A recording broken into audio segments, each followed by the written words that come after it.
राजा निमि एक बार यज्ञ ठान लिए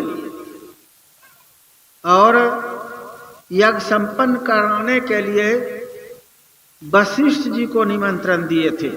रामायण में जो वर्णन है कि बालू पेर करके कोई तेल बना ले, पानी मत करके घी निकाल ले, खरे को सींग हो जाए, कछुए के पीठ पर बाल जम जाए, बांझ का बेटा किसी को मार दे, ये हो सकता है क्या?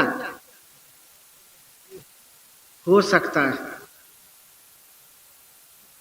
ये जो गोस्वामी तुलसीदास जी महाराज लिखे हैं, बालू को पेड़ करके कोई तेल आज तक नहीं बना पाया है, लेकिन कहा कि कभी हो जाए तो हो जाए, मान लेता हूं।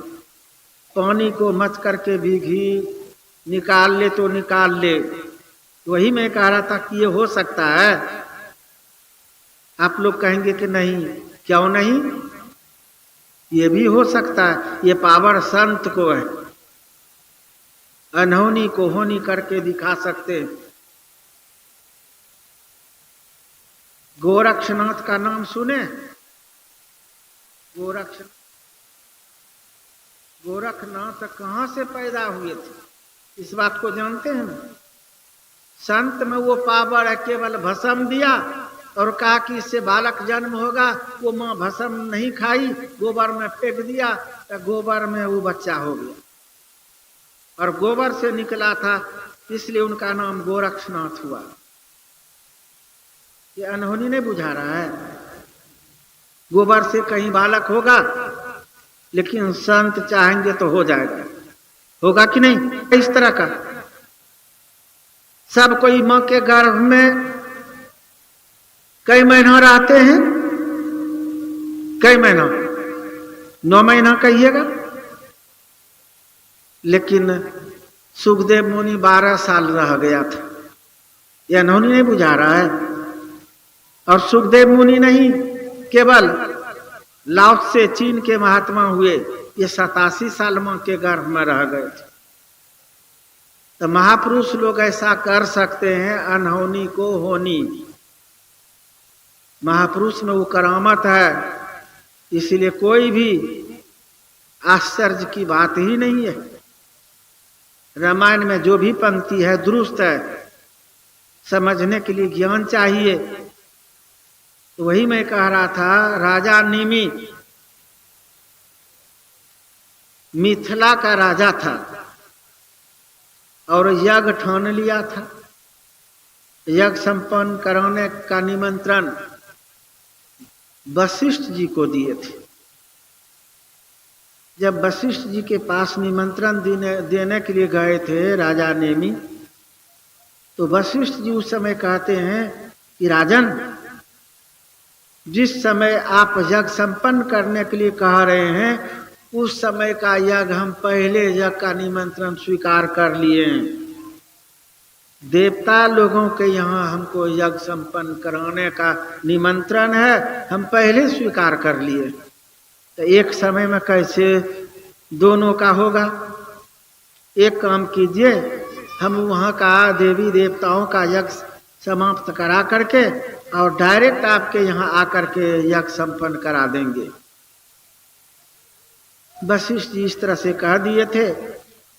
और राजा निमि जब वहां से लौट के आए थे, निराश हो रहे हैं, मने मन विचार कर रहे हैं कि मुहूर्त निकल जाएगा, गुरु वशिष्ठ जाएंगे देवताओं का यज्ञ संपन्न कराने के लिए, कहीं मुहूर्त निकल जाएगा, तब हम क्या करेंगे? हमारा तो क्या हुआ, सब बेकार हो जाएगा। तो ये गए गौतम ऋषि के यहाँ और उनको निमंत्रण देते, कहते महाराज हम यज्ञ ठान लिए हैं, तो यज्ञ को संपन्न करा दीजिए। तो गौतम ऋषि स्वीकार कर लिए। और जब वशिष्ठ जी देवताओं का यज्ञ समाप्त करके अब वहां विलंब नहीं किए, देवता लोग आग्रह कर रहे थे कि महाराज विश्राम कीजिए, कि नहीं नहीं, हम राजा नेमि का भी यज्ञ स्वीकार किए उनका संपन्न कराना है। ते डायरेक्ट गए राजा नेमी किया और जाकर के जब आवाज लगाते हैं कि राजा नेमी कहाँ हो, कहाँ, वो तो विश्राम यज्ञ समाप्त करा करके अब विश्राम करने के लिए गए थे।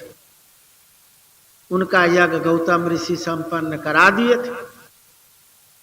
तो जो वहां दरबारी लोग थे उनसे वशिष्ठ जी कहते हैं कि कहाँ है राजा, अरे मुहूर्त निकल जाएगा, कहो जल्दी से यज्ञ प्रारंभ करवाएगा। कहते महाराज कैसा यज्ञ, अरे यज्ञ ठान लिए, कहा कि वो यज्ञ हो गया महाराज। किसने कराया, तो गौतम ऋषि। ये जो कहा ना, तो वशिष्ठ जी को मन में क्रोध हो गया कि अगर ये करा लिया था तो हमको सूचना दे देता, खबर दे देता। हम उतना दूर से परेशान होकर के यहाँ आए, हमको खबर तक नहीं। ये अपने आप को क्या समझा, ओह लगता है कि अपना गुरु ये बदल लिया है, जाओ ये सुबह का सूरज नहीं देख पाएगा। क्रोध में जब आज कोई आ जाता है ना तो शैतान सवार हो जाता है। तो वशिष्ठ जी कहा दिए कि जाओ, कल का सूरज नहीं देख पाएगा, हमको परेशान किया है, अनादर किया है और आराम से सोया है। हम चल करके यहाँ तक आए, ये आराम से सोया है। क्रोध में ऐसा कह करके और वहां से चल दिए। तब तक जरा जो आकर के सूचना देते हैं राजा साहब को, राजन वशिष्ठ जी आए थे। वशिष्ठ जी, गुरु वशिष्ठ जी कहाँ? कहा कि महाराज वो तो साप दे करके चले गए। साप? अरे वो आए तो हमको सूचना तक नहीं दिए। कहा कि महाराज सूचना क्या देंगे, वो कह रहा था यज्ञ प्रारंभ करवाने के लिए। तो वही हम लोग बोले कि यज्ञ हो गया है। पूछा किसने किया, संपन्न कराया किसने? तो बताए महाराज की गौतम ऋषि, उनको क्रोध हो गया कि हमको सूचना तक नहीं दिए, किन्हीं से करवाए, कोई बात नहीं, कम से कम हमको सूचना दे देते।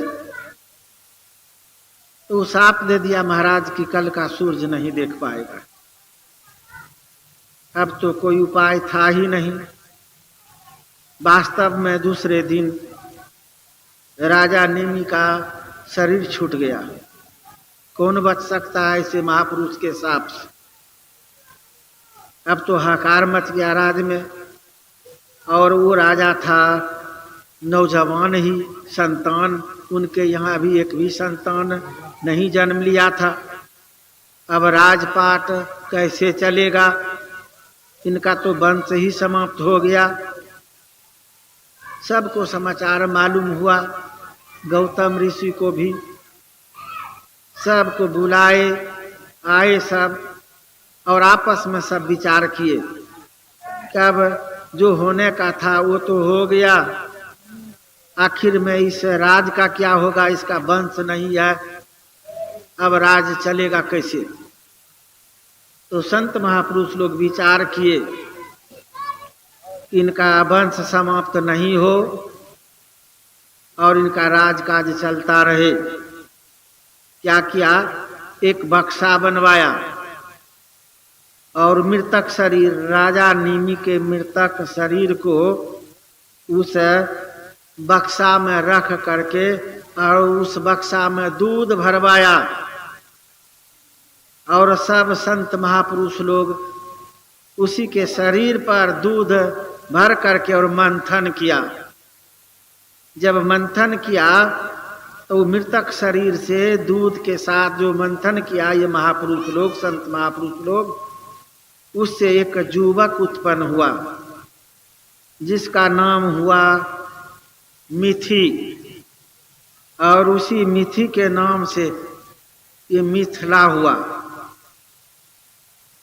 अब जरा विचार कीजिए कि संत महापुरुष अनहोनी को होनी कर सकते हैं कि नहीं। मृतक शरीर से भी उनका वंश पैदा कर सकते हैं, ये पावर हो जाता है। तो कहाँ से ये पावर लाते? लोग कहते हैं कि कबीर साहब भैंस के पीठ पर हाथ रख दिए और कहा, रे भैंस वेद का ऋचा बोल। तो एक भैंस चारों वेद का ऋचा बोल सकते हैं। मुर्दा को जिंदा कर दिए, मरा गाछ को हरा भरा कर दिए। ईसा मसीह भी मुर्दा को जिंदा कर दिए। तैलंग स्वामी मुर्दा को जिंदा कर दिए। लोग बोलते हैं कि वैसा संत अब कहाँ है, और आपके समक्ष ऐसे महापुरुष की झांकी लगी है, इनके विषय में संसारिक लोगों को पता ही नहीं है। ये सबसे विलक्षण संत हुए, सबसे अजीब संत हुए। इन्होंने भी मुर्दा को जिंदा किए, और आज भी जो श्रद्धा प्रेम से पुकार लगाते हैं तो दीन दुखियों का दुख हरण हो जाता है। जब तक करामत नहीं है, पावर नहीं है, तो कैसे